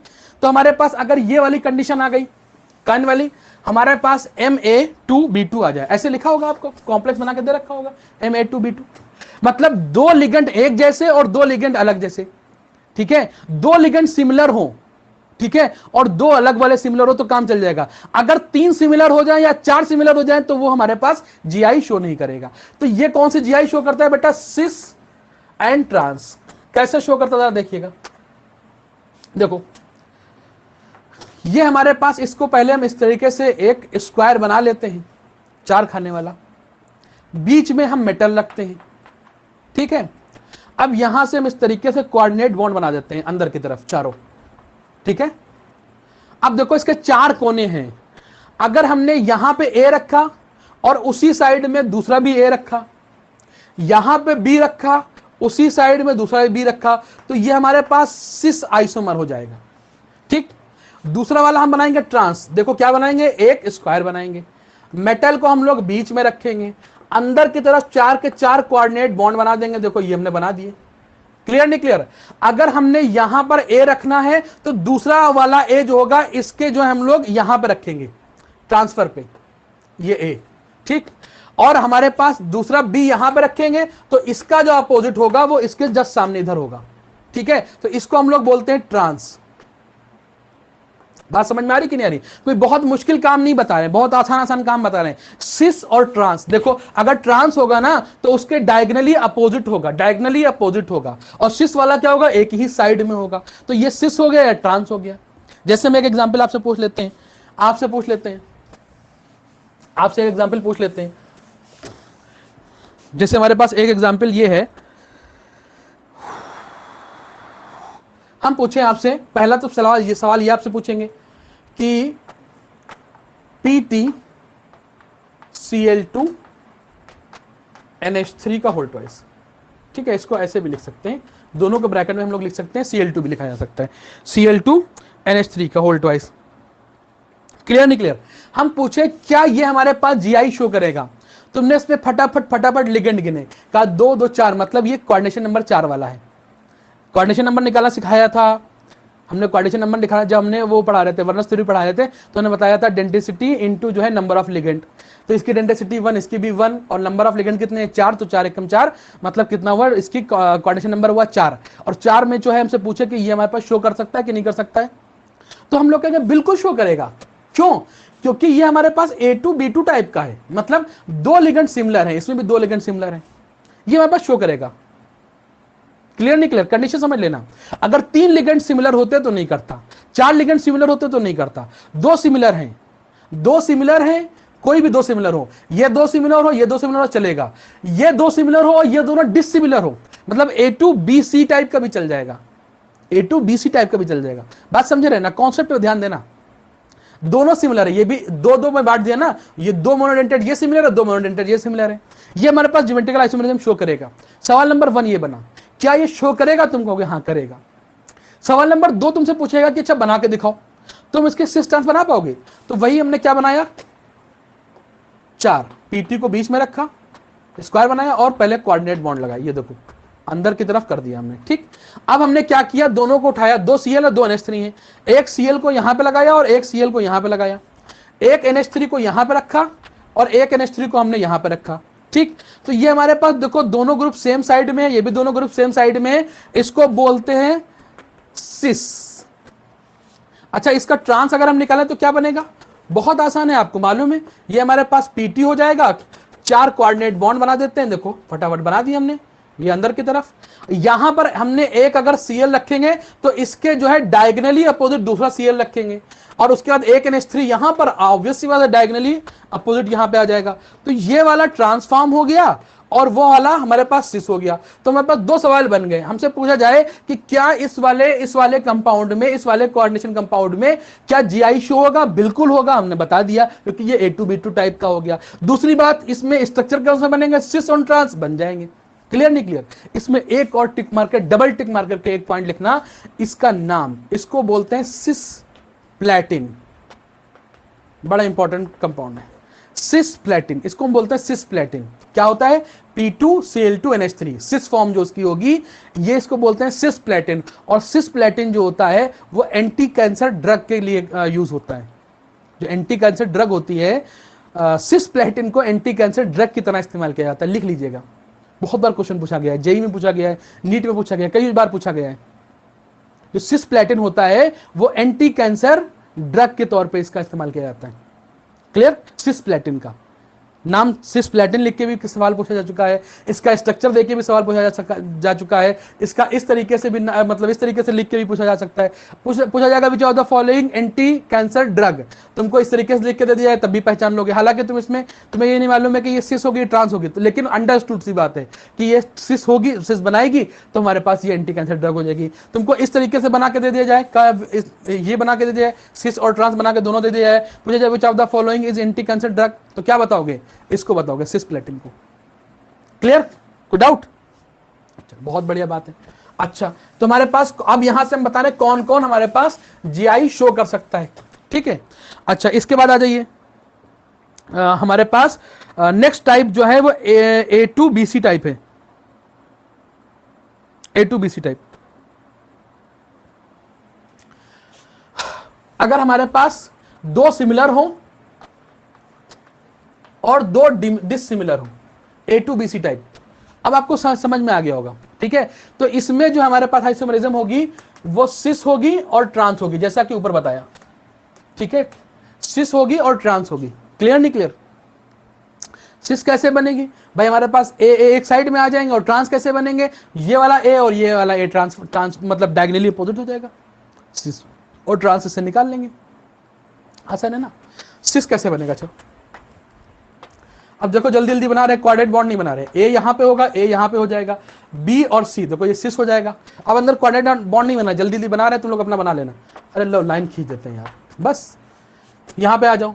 अगर इसका ट्रांस बनाना चाहो तो कैसे बनाएंगे? ये हमारे पास मेटल हो जाएगा, ये हमारे पास अगर ए ये है तो इसका डायगोनली अपोजिट हो जाएगा ये, और ये हमारे पास बी है तो ये हमारे पास सी हो जाएगा। ठीक है, इसको हम लोग क्या बोलते हैं बेटा? ट्रांस बोलते हैं। बात समझ में आ रही कि नहीं आ रही? तो इसका भी सिस और ट्रांस हो सकता है। अच्छा, इसका एग्जांपल चाहो तो लिख लो, पूछा जाए PTNH3Cl2, ऐसे लिख लो। जैसे हमने ये लिखा, एग्जांपल ले लेते हैं, PTNH3 का होल ट्वाइस ClNO2। देखो 2 एक जैसे हैं तो इसे A2 लिखा, ये हमारे पास B है, ये हमारे पास C है, तो ये हमारे पास कौन सी आइसोमेरिज्म शो करेगा? Cis and trans, cis and trans, cis and trans. Clear नहीं क्लियर? आइए नेक्स्ट देखिए, इसमें हमारे पास जो ABCD वाला होगा, हमारे पास कोई ऐसा आ जाए जिसमें चारों लिगेंड डिफरेंट हो, एक A टाइप का हो, दूसरा B, फिर C वाला, फिर D वाला, तो इस ये जो है हमारे पास तीन तरह, मतलब जो है सिस एंड ट्रांस नहीं, ये तीन स्ट्रक्चर बनाता है। ठीक है, कौन कौन से बनाता है? ये हमारे पास 3 आइसोमर जो है देगा। कौन सा देगा जरा देखना। पहला वाला ये लिखा ए, अच्छा बीच में हम नहीं बना रहे हैं, आप लोग समझ जाएगा। अरे बना देते हैं, चलो ऐसे बना देते हैं, यहां पे कहीं मेटल होगा। ठीक है, ए हो गया, ये हमारे पास बी हो गया, ये हमारे पास सी हो गया, ये हमारे पास डी हो गया। पहला structure A B C D. ठीक है, दूसरा स्ट्रक्चर क्या होगा? ए को वहीं रहने दो, ऐसे बना दो, ए को वहीं रहने दो, इसके डायगोनल पे बी को ले आओ। ये देखो, इसके डायगोनली अपोजिट जो है बी को ले आओ। ठीक है, बचा क्या? सी और डी। सी को यहां पे कर दो, डी को यहां पे कर दो। फिर थर्ड स्ट्रक्चर जो बनेगा, देखो थर्ड, फिर इसमें भी क्या करेंगे? ए को यहीं पे रहने देंगे, ए को यहीं पे रहने दो, और जो इसके डायगोनली अपोजिट है वो डी को ले आओ। तीनों को ए के डायगोनली अपोजिट एक एक करके ले आएंगे। तो यहां पर एक बार सी को लेके आए, एक बार बी को लेके आए, एक बार डी को लेके आए। ठीक है, अब हमारे पास क्या बचा? बी और डी। तो बी को यहां पे कर दो और डी को यहां पे कर दो। क्लियर नहीं क्लियर? अच्छा डी आ गया है, तो हमारे पास बी वहां पर और सी यहां पर आ जाएगा। ठीक है, तो ये हमारे पास 3 स्ट्रक्चर बना सकता है। अच्छी तरीके से समझ लेना। सबको एक बार डायगोनली अपोजिट लेके आएंगे, ए के साथ बी और सी और डी को। पहली बार हमने सी को डायगोनली अपोजिट किया, दूसरी बार हमने बी को डायगोनली अपोजिट किया, और तीसरी बार हमने डी को डायगोनली अपोजिट कर दिया। क्लियर नहीं क्लियर? तो 3 स्ट्रक्चर ये बनाता है। ठीक, अच्छा क्या हमारे पास कोई ऐसा बाइडेंटेड लिगेंड है? कोई ऐसा बाइडेंटेड लिगेंड है, डाइडेंटेड लिगेंड है जो यहां ज्योमेट्रिकल आइसोमरिज्म शो कर सकता है? देखो, अगर हमारे पास ये वाला हुआ एम ए डाइडेंटेड लिगेंड 2 की जरूरत पड़ेगी, तो ये कंडीशन आई तो ये हमारे पास जीआई नहीं शो करता। लेकिन अगर हमारे पास ये आ जाए एम ए और बी डाइडेंटेड लिगेंड तो हो, लेकिन उसकी दोनों डोनर साइड अलग अलग हो। याद करो, हमने लिखाया था। ठीक है, नहीं बात समझ में आई? इसका एग्जाम्पल अगर आपको लिखना चाहे तो आप इसका एग्जाम्पल ये लिख लीजिए,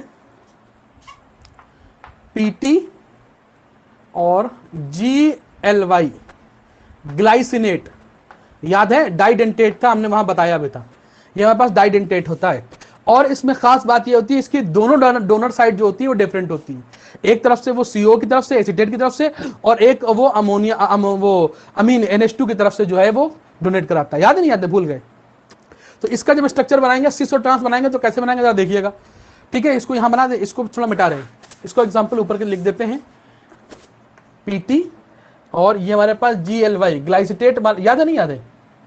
का होल ट्वाइस, और ये देखो ये हमारे पास ये वाला है, ये हमारे पास GI शो करेगा। अब देखो समझ में आ रहा होगा आप लोगों को, एग्जांपल भी हम ले रहे हैं कैसे कैसे आप लोगों को देखना है, चेक करना है। आपसे यही पूछता है विच of the following show GI, which of the following will not show GI। आपको बता देना है, एग्जाम्पल आपके सामने रखे होंगे, आप बस कहीं पे इसे समराइज कर लीजिएगा इन सब बातों को। अब इसका कैसे बनाएंगे? देखो ये हमारे पास पहले वही स्क्वायर बना लेंगे। देखो ये एक स्क्वायर बना लिया। देखो पीटी को तो बीच में रखना ही रखना है, पीटी को तो बीच में रखना है, और चारों तरफ से कोऑर्डिनेट होगा। अब एक हमारे पास देखो, जो ये हमारे पास जो होता है ग्लाइसिनेट होता है, तो बीच में क्या होता है इसमें CH2, और एक तरफ इसमें क्या होता है इसमें होता है COO-। ठीक है, और दूसरी तरफ क्या होता है इसमें NH2। क्लियर नहीं क्लियर? ये इस साइड से जुड़ जाए, ये इस साइड से कोऑर्डिनेट कर दे। क्लियर? और इधर भी कर दो यहीं पे।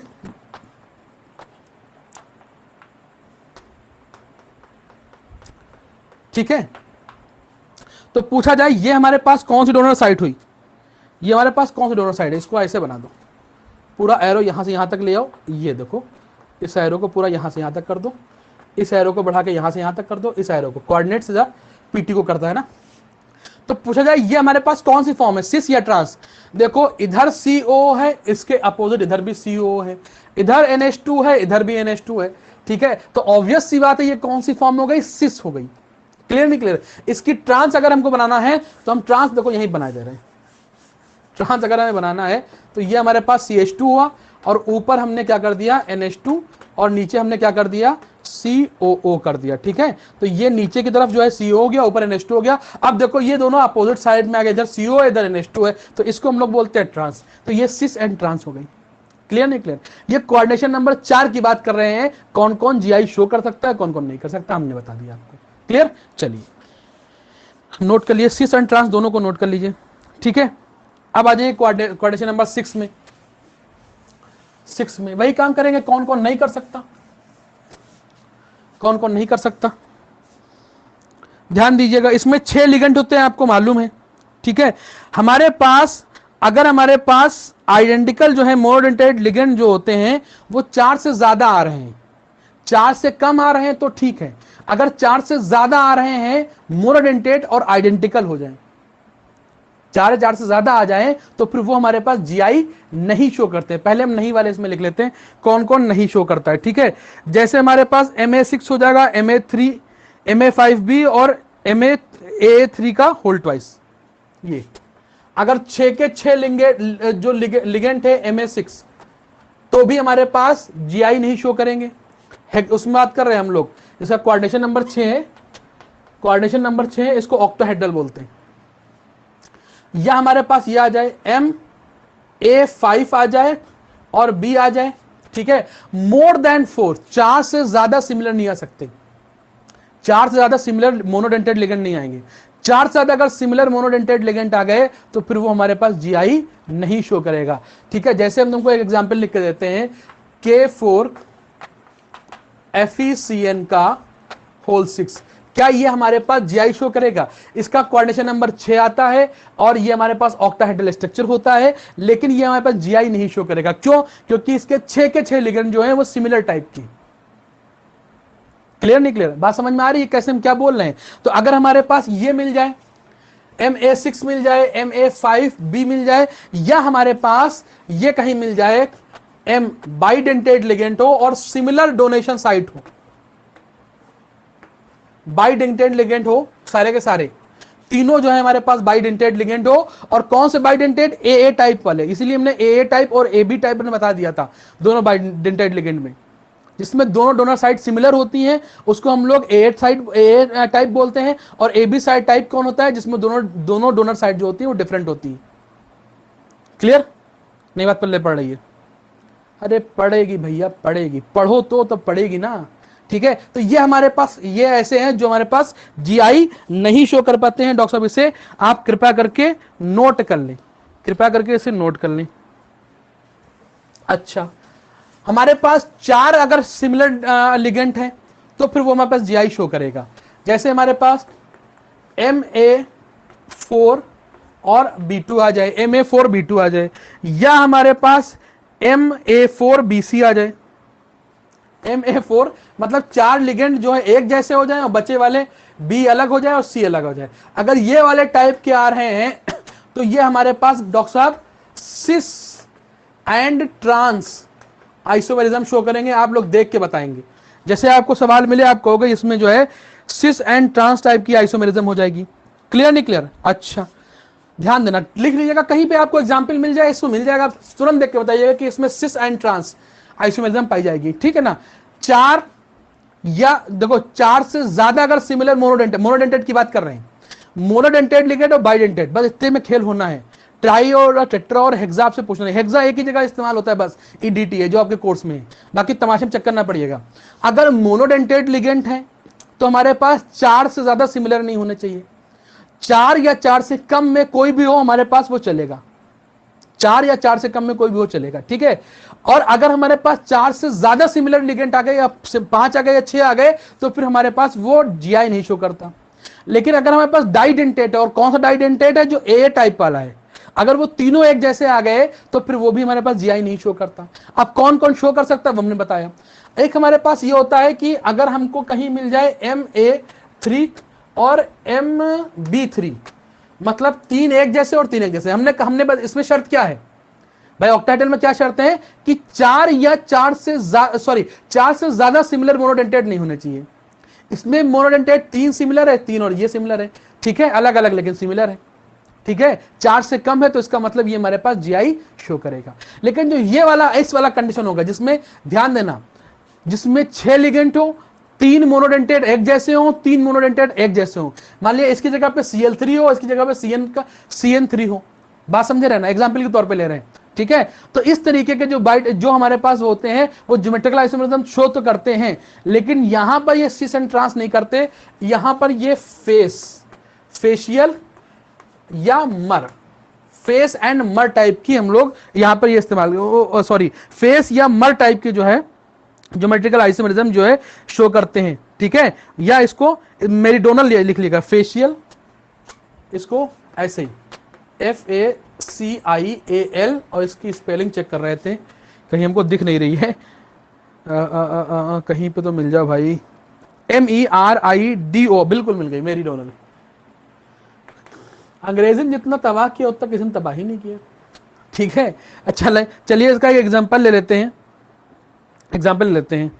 जैसे हमने ये ले लिया कोबाल्ट NH3 का होल थ्राइस, Cl3 का होल थ्राइस, ठीक। अब फेस किसको कहेंगे बेटा, मर किसको कहेंगे, देखना इस तरीके से एक स्क्वायर बनाएंगे, ठीक है। ये हमारे पास एक स्क्वायर हो गया, क्लियर नहीं क्लियर। अब इसमें छह लिगेंड होते हैं ना, तो एक लिगेंड यहां से कोऑर्डिनेट करेगा, एक यहां से करेगा, जो कोबाल्ट को बीच में रख दो, एक यहां से करेगा, एक यहां से करेगा, 4 हो गए। एक ऊपर से करता है और एक यहां से नीचे से करता है, ठीक है। अब इसको मिटा दें ऊपर वाले को, अच्छा एग्जाम्पल मिटा दें ताकि स्ट्रक्चर आपको अच्छे समझ में आ जाए। चलो इसको यहां से ये मिटा दे रहे हैं, ये आपको फेस या मर की बात बता रहे हैं, ठीक है, ठीक है। फेशियल या मेरिडियनल, एग्जाम्पल क्या था हमारे पास, कोबाल्ट था, NH3 का होल थ्राइस था और Cl3 था, ठीक। ध्यान देना, ये हमने अपनी तैयारी कर ली, क्या तैयारी कर ली कि हमारे पास 6 लिगेंड होने चाहिए और 6 हमने कोऑर्डिनेट बॉन्ड बना दिए, 4 हमने 4 कॉर्नर से बनाए और एक ऊपर से एक नीचे से, हमको मालूम है ऐसे बनना है, यही स्ट्रक्चर होता है। अगर हमारे पास जो ये लिगेंड मौजूद हैं, अगर ये हमारे पास कॉन्टिन्यूअस है, मतलब यहां से हमने NH3 स्टार्ट किया, यहां पर भी NH3 आ जाए और यहां पर भी NH3 आ जाए, 3 NH3 थे, तीनों कॉन्टिन्यूअस आ गए। उसके बाद यहां पर Cl आ जाए, यहां पर Cl आ जाए और यहां पर Cl आ जाए। समझ में आ रहा है कि नहीं आ रहा है, 3 NH3 है, तीनों कॉन्टिन्यूअस हैं, 3 Cl है, तीनों कॉन्टिन्यूअस हैं। इसको हम बोलते हैं हम फेस टाइप, या इसको फेशियल बोलते हैं, ध्यान देना, ठीक है। और अगर हमारे पास यही चीज डिसकॉन्टिन्यूअस आ जाए, अगर यही चीज हमारे पास डिसकॉन्टिन्यूअस कैसे आ जाए जरा देखिएगा, ये फिर वैसे ही बना लेते हैं हम, ठीक है। एक ऊपर से, एक नीचे की तरफ से और चारों कॉर्नर की तरफ से कोऑर्डिनेट ये बॉन्ड हमने तैयार कर दिया और कोबाल्ट को बीच में रख दिया, ठीक। अब हमारे पास एक NH3 यहां पे रहे, ध्यान देना, और यहां पर जो NH3 आने के बजाय इसके बीच में Cl आ जाए, फिर NH3 आ जाए, ठीक। यहां पर भी Cl आ जाए, अच्छा Cl आ जाए और फिर यहां पर Cl अगर आ जाएगा, फिर Cl आएगा तो फिर तो कॉन्टिन्यूअस हो जाएगा, नहीं, यहां पर NH3 आ जाए और यहां पर Cl आ जाए, ठीक है। बात समझ में आ रही कि नहीं आ रही, तो इसको हम लोग बोलते हैं मर, ठीक है, NH3। चलो यहां से इसको अगर कर दिया जाए, चलो इसको इधर शिफ्ट कर देते हैं, इससे ये भी मर हो जाएगा, कैसे भी कर लो, जैसे तुम्हें मर्जी करे वैसे कर लो। यहां पे Cl कर दो, यहां पे Cl कर दो, एक NH3 यहां पर भी हो जाएगा, एक NH3 यहां पर आ जाएगा, सारी कंटिन्यूटी खत्म, और बचा क्या, एक NH3 एक Cl, तो यहां पर एक NH3 कर दो और एक Cl यहां पे कर दो, ठीक है। अब देखो सारी कंटिन्यूटी खत्म हो गई, तो आपको पहचानना क्या है, अरे यार कुछ करना थोड़ी ना, एक कंटिन्यूअस आपको दिख जाएगा, दूसरा वाला तो ऑब्वियस सी बात है उसका जो है वो कंटिन्यूटी नहीं होगी, उसमें वो मुश्किल काम थोड़ी ना है भाई, एक कंटिन्यूअस मिल जाए बस बात खत्म, एक कंटिन्यूअस हो गया, बात दूसरा वाला तो वैसे भी नहीं मिलेगा हमें, बात समझ में नहीं। देखो ये कंटिन्यूअस हो गया तो ये हमारे पास फेस हो जाएगा, उसका उल्टा जो दूसरा बचेगा वो तो मर हो गई होगा। अब चाहे जैसे उसका जो है डिसकंटिन्यूअस लिखें आप, ठीक है, हम जरा जुगाड़ बैठा ले तो बैठ गया तो बैठा दिया, क्लियर, बात समझ में आ गई। तो ये आपका देखो GI हो गया, कितना आसान GI था, ठीक है। सवाल इस पे लगाइएगा, जैसे आप सवाल का टाइप देख लीजिएगा। अब आपसे पूछा जाए विच of the following show face and मर आइसोमेरिज्म, जिसमें 3 मोनोडेंटेड लिगेंड एक जैसे हो, 3 मोनोडेंटेड एक लिगेंड हो, जैसे ये आपको मिल गया NH3 है और Cl3 है, ये हमारे पास फेस एंड मर शो करेगा। कितना सिंपल है यार, अरे बहुत मुश्किल काम नहीं है, आप लोगों ने हवा बना रखा है इन सब चीजों का, बहुत मुश्किल काम हम नहीं है, आप लोगों ने बहुत ज्यादा इसका हवा बना रखा है डॉक्टर साहब। अच्छा एक लास्ट टाइप और लिख लीजिए, अगर हमको मिल जाए Ma2 और En, ठीक है, ये मिल जाए, अगर हमें ये मिल जाए Ma-A मतलब डाइडेंटेट दो हो जाए और एक बी हो और एक सी हो, ठीक है, एक हमारे पास बी हो और एक हमारे पास सी हो, या हमारे पास ऐसा भी हो सकता है दोनों B2 हो सकते हैं, ठीक है, B2 2 4 5 6 ये भी हो सकता है, B2 भी हो सकता है और अलग अलग भी हो सकता है, ठीक है, और हमारे पास ये भी हो सकता है MA-A और B2C ये भी हो सकता है, ये भी हमारे पास, ये अलग अलग है, ये ना समझ लेना दो अलग, अरे यार ये एग्जाम्पल है, ये ना समझ लेना कि दो कोऑर्डिनेशन कंपाउंड सर ने एक साथ लिख दिए, ये हमने कॉमा लगा दिया, ठीक है, ये टाइप हो या ये टाइप हो, ये दोनों भी हमारे पास क्या होते हैं, GI शो करते हैं। अगर हमारे पास जो बाइडेंटेट जो है सिमिलर वाला वो 3 आ गए तो नहीं शो करेगा, 2 अगर हैं तो शो कर देगा, बात समझे रहना, 2 अगर हैं वो शो कर देगा, 2 दूनी 4 ही तो हुआ ये, ठीक है, सिमिलर वाला, ठीक। अब इसका एग्जाम्पल अगर हम आपको कराएं तो ये हमारे पास ये एग्जाम्पल हो जाएगा, जैसे ये ले COCl2 En का होल ट्वाइस और ये हमारे पास +1, ये हमारे पास क्या करेगा बेटा, GI शो करेगा। क्लियर नहीं क्लियर, बात समझ में आ रही होगी आपकी, टाइप आपको दिखाना है बस, ठीक। चल नेक्स्ट हेडिंग डाल दे बेटा, ऑप्टिकल आइसोमेरिज्म। ऑप्टिकल आइसोमेरिज्म कितना आसान चल रहा है हिसाब किताब, ऑप्टिकल आइसोमेरिज्म, ठीक है, हेड डालिए बेटा ऑप्टिकल आइसोमेरिज्म। ऑप्टिकल आइसोमेरिज्म में 2 पॉइंट फटाफट लिख लीजिए, कौन कौन नहीं करता है, बाकी आपका काम हो गया, ठीक है, जल्दी से टिक मार के पॉइंट लिखिए भाई। ऑप्टिकल आइसोमेरिज्म में आप सारी वो बातें हम नहीं लिखाएंगे, एनेंशियोमर क्या होता है, म्यूजियोमर क्या होता है, वो तो हम लोग ऑर्गेनिक में ढंग से पढ़ चुके हैं, ठीक है। इसमें भी क्या होगा, D एंड L होगा, इसमें भी क्या होगा, D एंड L होगा, 2 तरीके के होंगे, डी टाइप और L टाइप होगा। अब डेक्स्ट्रो और लीवो क्या होता है बताएं, क्या करेंगे बता के, ठीक है। क्या क्या कंडीशन बताई थी हमने, पहली कंडीशन ये बताई थी कार्बन होना चाहिए, दूसरी कंडीशन ये बताई थी उसमें, वहां पे याद करो हमने नॉन सुपर मिरर, अब यहां से शुरू करो, वहां और यहां वाले को मिलाओ, यहां और वहां वाला अब यहां शुरू होता है, नॉन सुपर इंपोजिबल मिरर इमेज होनी चाहिए।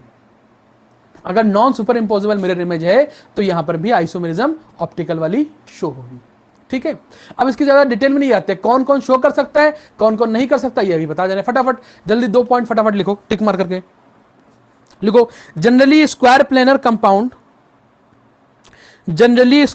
Compound do not show optical isomerism due to symmetry in molecule,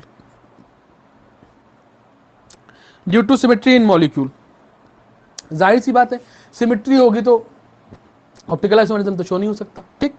चलें दूसरा पॉइंट फटाफट लिखें, tetrahedral molecule with general formula MAAB ये होगा, ठीक है, whole twice, show optical isomerism, ठीक है। स्क्वायर प्लेनर नहीं शो कर रहा, टेट्राहाइड्रल शो कर रहा है, उसमें अगर GI पूछा जाए तो उसमें टेट्राहाइड्रल नहीं शो कर रहा था, स्क्वायर प्लेनर शो कर रहा था GI। ऑप्टिकल पूछा जाए तो टेट्राहाइड्रल शो करता है लेकिन वो नहीं शो करता, क्या नाम है, स्क्वायर प्लेनर नहीं शो कर रहा, ठीक है, सिंपल है। और टेट्राहाइड्रल में भी कौन सा, ये हमारे पास AB का होल ट्वाइस, मतलब समझ में आ रहा है, बाइडेंटेड लिगेंड होना चाहिए लेकिन दोनों डोनर साइड अलग अलग होना चाहिए, जिसे हम लोगों ने ग्लाइसिनेट पढ़ा था। क्लियर नहीं क्लियर, एथाइल डायमीन होगा वो नहीं शो करेगा, ऑक्सो होगा वो नहीं शो करेगा, ऑक्सिलेट जिसे बोलते हैं OX, ठीक है, बात समझ में आ रही है। चले नेक्स्ट पॉइंट बेटा लिखे फटाफट, बहुत जल्दी जल्दी लिखे, अब इस चीज को अभी समाप्त करते हैं फटाफट, जल्दी जल्दी जल्दी जल्दी जल्दी। Compound with general formula MAA, मतलब एक हमारे पास डाइडेंटेड लिगेंड होना चाहिए, कौन सा होना चाहिए, A टाइप का होना चाहिए, और B2C2 हो, ठीक है। और हमारे पास कौन होगा बेटा, हमारे पास MAB टाइप हो जाए, MAB मतलब बाइडेंटेट होना चाहिए, और कौन सा होना चाहिए, डिफरेंट, उसमें डोनर साइड होने चाहिए, और साथ में कौन सा होना चाहिए, B2C2। ये भी हमारे पास क्या करते हैं, ज्योमेट्रिकल आइसोमेरिज्म शो करते हैं, या इसको इस तरीके से भी लिख सकते हैं, और इसको इस तरीके से भी लिख सकते हैं, MAABC,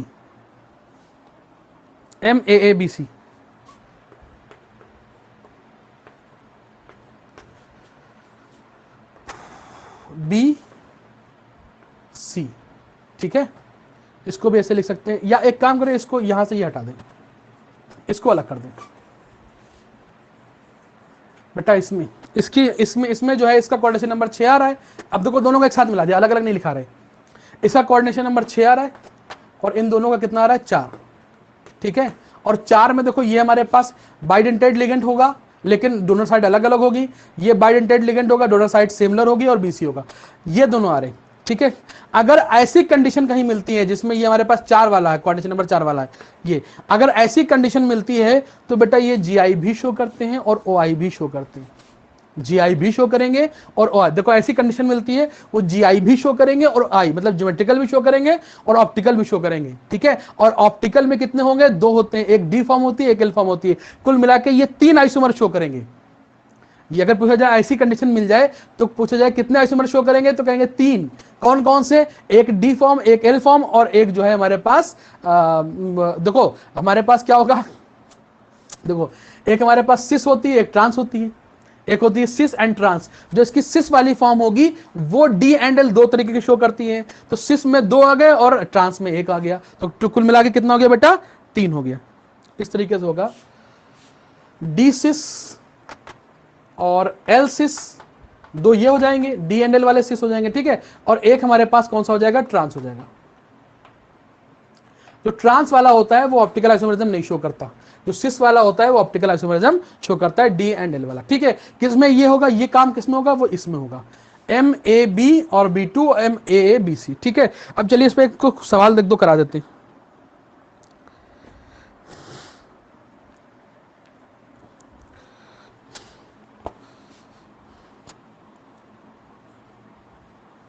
सवाल नंबर 11 देखो हम लिख के लेके आए एक एक चीज।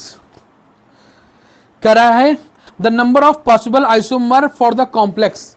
एक सवाल आपसे पूछा गया है, नीट का सवाल है 2015 का, नीट 2015 का सवाल है, नीट 2015 का सवाल है। आपसे पूछा गया है कि the number of possible isomer for complex, और कॉम्प्लेक्स उसने ये लिखा COEN का होल ट्वाइस Cl2 और बाहर Cl लिख दिया। अच्छा, हमको देखना सिर्फ अंदर ही होता है, बाहर नहीं देखेंगे। कोई कॉम्प्लेक्स देगा तो सिर्फ अंदर चेक करेंगे, बाहर नहीं चेक करेंगे।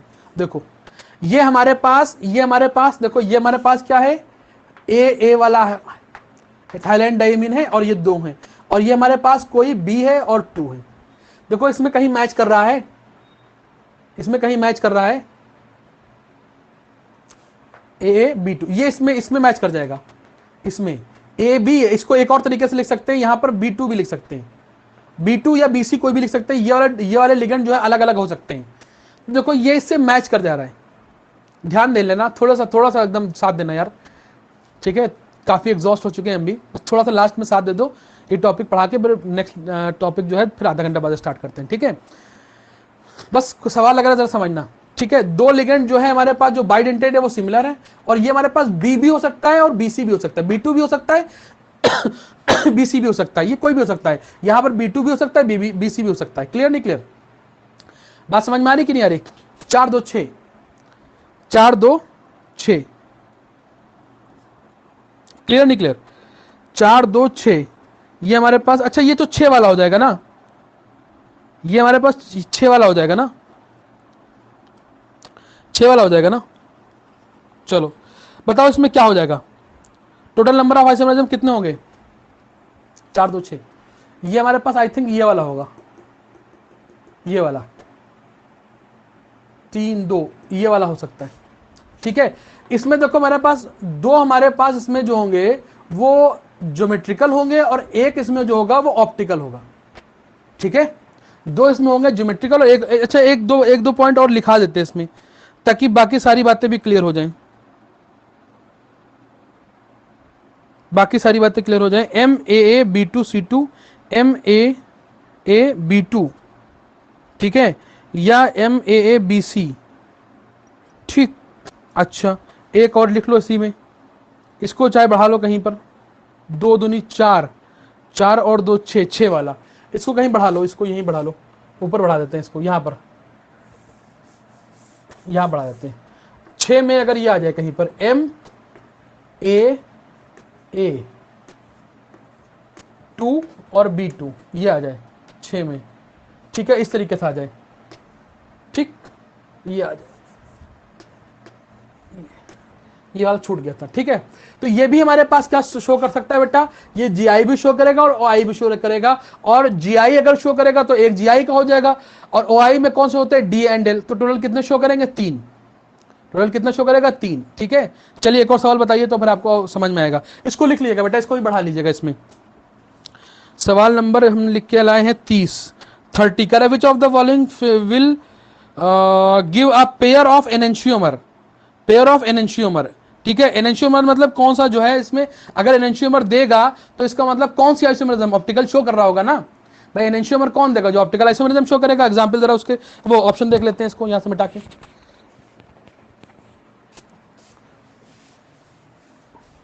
देखो कौन कौन से हैं, कहां गया भैया, सवाल नंबर 30 में देखो,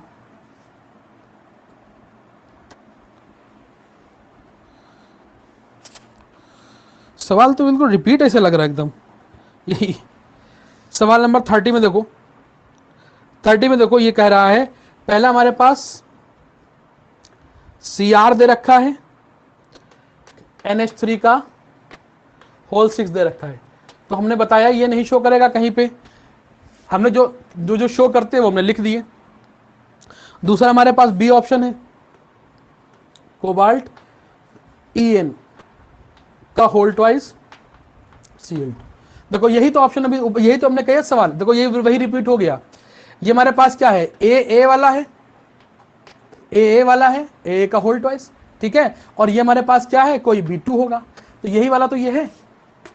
ये हमारे पास ऑप्टिकल भी शो करता है और जीआई भी शो करता है। यहां पे आपसे सवाल ये पूछ लिया कौन सी आइसोमेरिज्म शो कर, ये आपसे पूछ रहा है एनेंशियोमर कौन शो करेगा, मतलब ऑप्टिकल कौन सा शो करेगा, तो आप फटाफट बता दोगे कि ये वाले ऑप्टिकल शो करेंगे। तो जो हमने ये लिखे हैं, देखो एक ये वाला लिखा है, ये वाला, ये वाला, ये वाला, ये वाला, ठीक है। ये ऑप्टिकल भी शो करते हैं और जीआई भी शो करते हैं, लिख लीजिएगा कहीं पर, ठीक है। बात समझे रहना, अभी हमने ऐसे बताए हैं जो ऑप्टिकल भी शो करते हैं और जीआई भी शो करते हैं। अभी सिर्फ जीआई वाले अलग से बताएंगे, सिर्फ ऑप्टिकल वाले अलग से बताएंगे, ठीक है।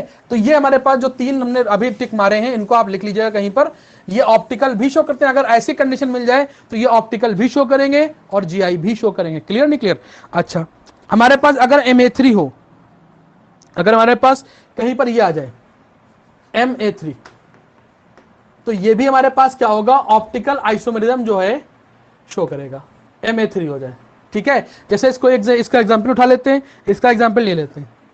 ये कोबाल्ट है, EN का होल थ्राइस और यहां पर पॉजिटिव, तो बेटा साफ साफ दिख रहा है ये हमारे पास क्या शो करेगा, ऑप्टिकल आइसो। देखो वो वहां पर जो हमने वो 3 एग्जांपल लिखा है उसको जरा इंपॉर्टेंट के तौर पर याद कर लेना। वो लोग जीआई भी शो करते हैं और ओआई भी शो करते हैं, ठीक है। इसके ये हमारे पास क्या शो करेगा, ओआई शो करेगा। और हमारे पास कौन कौन है, कौन कौन से शो करते हैं, हमारे पास हेक्साडेंटेट वाला जो होता है, जो हेक्साडेंटेट वाला होता है उसमें भी जो है ओआई पॉसिबल है। जैसे हमने ये ले लिया, कोबाल्ट ले लिया और उसके साथ हमने EDTA ले लिया, EDTA ले लिया, ठीक है। ये हमारे पास हो गया, EDTA हो गया, ठीक। और ये भी हमारे पास क्या होता है, ओआई शो करेगा, ठीक है। अब 2 पॉइंट और फटाफट लिख लो और यहां पर लेक्चर को खत्म करते हैं। 2 पॉइंट जल्दी जल्दी टिक मार करके लिख लो। Optical isomerism is also possible in octahedral complex. Optical isomerism is also possible in octahedral complex containing at least 3 different monodentate ligand, at least 3 monodentate ligand, कम से कम 3 डिफरेंट जो है मोनोडेंटेट लिगेंड होंगे, तो वो हमारे पास ऑप्टिकल आइसोमेरिज्म शो कर सकते हैं। जैसे हमारे पास MA2 B2 C2, देखो 3 अलग अलग, कम से कम 3 ऐसे होने चाहिए जो अलग अलग जो है मोनोडेंटेट हो। MA2 B2 C2 हो गया, और क्या हो सकता है, M हो जाएगा, और क्या पॉसिबिलिटी हो सकती है, A2 B2 CD। देखो इसमें A2 B2 CD, इसमें तो 4 हो गए, कम से कम 3 जो है डिफरेंट होंगे, कम से कम 3 हो जाएंगे और ज्यादा ज्यादा कोई भी हो सकते हैं। देखो 4 डिफरेंट हो गए, ABCD 4 टाइप के हो गए। अच्छा, इसमें और हो सकता है, ABCD हो सकता है, इसको लिखते हैं A2, फिर BCDE हो सकता है, और फिर क्या लिख सकते हैं, ABCDEF लिख सकते हैं, ठीक है। तो ये हमारे पास क्या शो करते हैं, OI शो कर सकते हैं, ठीक है। क्लियर नहीं क्लियर? चलिए बेटा, ऑप्टिकल आपकी आइसोमेरिज्म पूरी कंप्लीट हो गई यहाँ पर, आइसोमेरिज्म वाला पोर्शन। और अब सिर्फ और सिर्फ एक टॉपिक बड़ा बचा है, उसको बोलते हैं हाइब्रिडाइजेशन। उसी में हम CFT कराएंगे और उसी में जो है हम लोग ट्रांस इफेक्ट वगैरह पढ़ लेंगे और हमारे पास कार्बोनिल पढ़ के उसे खत्म करेंगे। ठीक है, चलिए बेटा, thank you very much, enjoy करिए आप।